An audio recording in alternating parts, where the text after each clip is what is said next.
Hello friends, my name is Ankit Kumar Sinha. इस video में मैं बात करने वाला हूँ रिलीफ अंडर सेक्शन 89 के बारे में। ये रिलीफ अंडर सेक्शन 89 का कैलकुलेशन थोड़ा कॉम्प्लेक्स होता है, बट एग्जाम में अगर आ जाए तो अगर आपको इसका फॉर्म में जो कॉन्सेप्ट पता है तो आप इजीली स्कोर कर सकते हो। और ये हमें प्रैक्टिकली भी बहुत इंपॉर्टेंट होता है। कभी कभी क्या देखते हैं आप कि आपके फादर अगर मदर या फिर जो आपके कज़न या रिलेटिव कोई भी जॉब कर रहे हो तो उनको कभी कभी क्या मिलता है, अरियर सैलरी मिलता है। तो अरियर सैलरी मिलता है, एडवांस सैलरी मिलता है, या कुछ इस टाइप का पैसा मिलता है जो कि बिलोंग करता है लास्ट ईयर से, लास्ट या फिर लास्ट टू लास्ट ईयर से बिलोंग करता है। तो अब ये भी हम जानते हैं कि एवरी फाइनेंस एक्ट में मेरा रेट ऑफ टैक्स चेंज होता है मैक्सिमम टाइम्स। तो उस टाइम पे जो रेट ऑफ टैक्स है उस हिसाब से हम तो अपना टैक्स पे कर चुके हैं, बट वो पिछला साल जब अभी पे कर उस समय पे कर दिए, लेकिन उस समय का कोई इनकम हमको नए साल में मिल रहा है, नए साल में कुछ और रेट है, तो वो तो जो रेट का जो डिफरेंस होता है उसको एडजस्ट करते हुए हमको टैक्स पे करना है अपना जो अभी पैसा मिला है उस पर।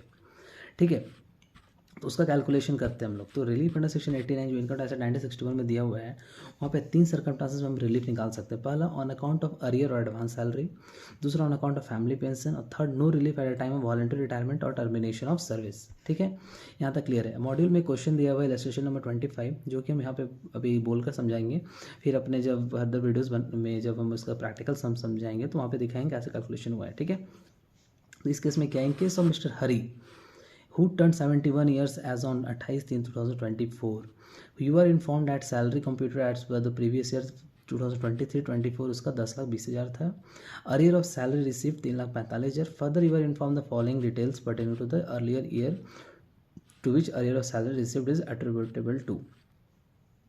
तो यहाँ पे ये दे रहा है कि जो इसका अरियर ऑफ सैलरी जो उसको मिला है ना, उसका फर्दर बाइफर्केशन दिया है। उसका दिया है कि 2010-11 का कुछ है अरियर है, कुछ 11-12 का है, कुछ 12-13 का है। उस समय का टैक्सेबल सैलरी दिया है, उस समय का कितना अरियर अभी मिल रहा है, तो हमको इसका रिलीफ कैलकुलेट करना है अंडर सेक्शन 89।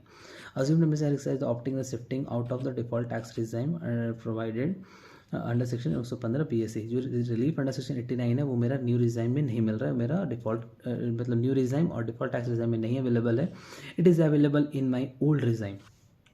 ठीक है, इसमें क्वेश्चन में आपका रेट्स ऑफ टैक्स दिया है डिफरेंट अपने प्रीवियस ईयर जिस समय का वो हमको अरियर अभी मिल रहा है। ठीक है, तो प्रीवियस ईयर या असेसमेंट ईयर का यहाँ पे रेट्स दिया हुआ है। ठीक है, उस समय का रेट दिया, उस समय का स्लैब दिया हुआ है। अब आगे बात करते हैं इसमें कंप्यूटेशन कैसे करते हैं। Computation of tax payable mister Hari for assessment year 2024-25। तो इस केस में इसका करेंट सैलरी मेरा ले लेंगे अपना, जो ये करंट सैलरी है 10,20,000, इसका अरियर है 3,45,000। तो असेसमेंट ईयर 24-25 में इसका टोटल सैलरी हो जा रहा है, टैक्सेबल सैलरी हो जा रहा है 13,65,000। ठीक है, अब बात कर रहे हैं इसका एक्सक्लूडिंग अरियर, अरियर हटाने के बाद इसका फॉर असेसमेंट ईयर 24-25 इसका 10,20,000 सैलरी है। इनकम टैक्स उस पर कैलकुलेट करेंगे, दोनों पे नॉर्मल हम कैलकुलेट करेंगे, एक इंक्लूडिंग अरियर और एक एक्सक्लूडिंग अरियर, अपना टैक्स पेबल निकाल लिए। अब पार्टिकुलर्स, अब नया कैलकुलेशन होगा कंप्यूटेशन और tax payable on arrear. Arrear पे कितना टैक्स पेबल होगा, तो जो अरियर पे मेरा टैक्स पेबल होगा उसको हम कैसे कैलकुलेशन करेंगे, उसका 2 तरीका है। उसमें हम जो जिस रिस्पेक्टिव ईयर में जितना जितना सैलरी मिला है उस पे टैक्स निकाल लेंगे, और जितना जितना उस साल में हमको सैलरी मिला है उसमें उस साल का जो अरियर अभी मिल रहा है उसको ऐड करके टैक्स निकालेंगे। ठीक है, तो सारा केस का टैक्स मेरा यहाँ पे टैक्स निकल जाएगा सारा केस में। तो 2010-11 का कुछ सैलरी था उसका, उसमें अरियर जोड़ करके निकालेंगे और बिना अरियर के निकालेंगे। 12-13 का भी सेम वैसे ही अरियर जोड़ करके निकालेंगे, अरियर एक्सक्लूड करके निकालेंगे। 13-14 का भी अरियर एक्सक्लूड करके अरियर इंक्लूड करके। तो मेरे 6 केसेस हो गए क्योंकि उसका 3 साल का अरियर पैसा था, उस पर टैक्स पेबल निकल गया। अब कंप्यूटेशन ऑफ रिलीफ, अब हमको रिलीफ निकालना है। तो total tax payable assessment year 24-25 on arrear, उस पर हम निकालेंगे total tax payable in respective year on arrear, उसको निकाल, उसका जो निकलेगा टैक्स पेबल। तो उस अरियर पे कैसे पता चले कितना पे किए, पार्टिकुलर ईयर का including arrear tax liability minus उस साल का एक्सक्लूडिंग टैक्स अरियर पे जो टैक्स लायबिलिटी आएगा, दोनों का डिफरेंस जो होगा मेरा tax payable on arrear.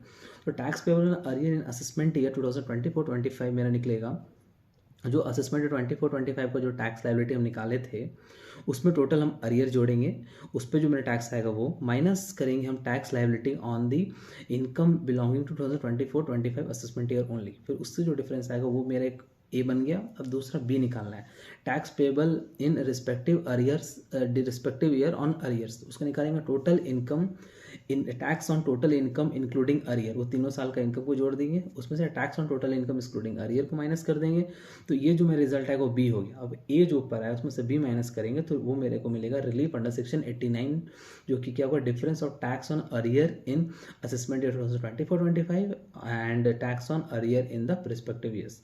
Now tax payable for assessment year 2024-25 मेरा क्या होगा, income tax payable on total income including arrear जो है वो माइनस रिलीफ अंडर सेक्शन 89, वो माइनस करने के बाद जो रिजल्ट है वो tax payable after claiming the relief, ये मेरा रिलीफ हुआ। ठीक है, तो अभी मेरा इस वीडियो के बाद मेरा income under the head salary chapter complete हो जाता है। इन द नेक्स्ट वीडियो हम मिल लेंगे इनकम फ्रॉम हाउस प्रॉपर्टी, फिर उसके बाद PG, income from house property के बाद हम कवर करेंगे पीजीएपी, फिर कवर करेंगे आपका capital gains and at last हम कवर करेंगे फ्रॉम अदर सोर्सेज। तो एज आई कमिटेड कि I will complete my whole syllabus of H C intermediate by 15, so I will complete that, and in between also I will take some lecture where I will doing the sums given in the module, so that you will get the comfort over the questions also. Okay, and I am attaching my notes in my every video, so you can refer that. And as I also mentioned कि मैं अपने कुछ notes में page reference दे रहा हूँ module का। Yes I am, because मैं module को कम्प्लीटली फॉलो कर रहा हूँ, तो मॉड्यूल का कहाँ जहाँ पे मेरे को मॉड्यूल से एक्सप्लेन किया वहाँ पे मॉड्यूल का पेज में रेफरेंस दिया है, तो मैं अपने लिंक में अपना नोट्स प्लस मॉड्यूल भी मैं अटैच कर देता हूँ, तो जिससे आपको थोड़ा ईजी हो। Okay, thank you for watching my video, thank you so much.